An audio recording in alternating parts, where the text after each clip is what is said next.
Hi, do you guys remember when Pella collected the teenage influencer award like 2 years ago? What happened? Jarvis gave him a surprise kiss. Now they are both here. Jarvis is trying to explain what really happened and that her intention was not to give Pella a kiss, but instead she was going for a peck. But as stupid as Pella is always, he decided to turn his face towards her direction, and that was like an uncalled for kiss, but eventually they both enjoyed it.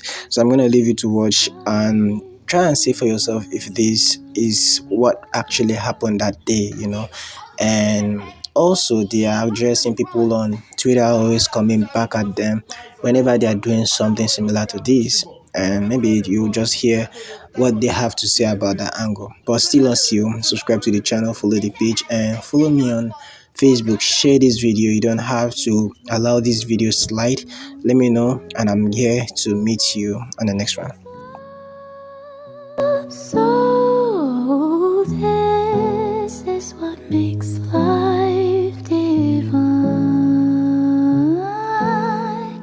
See, I was supposed to give him a peck, but he brought it to the front.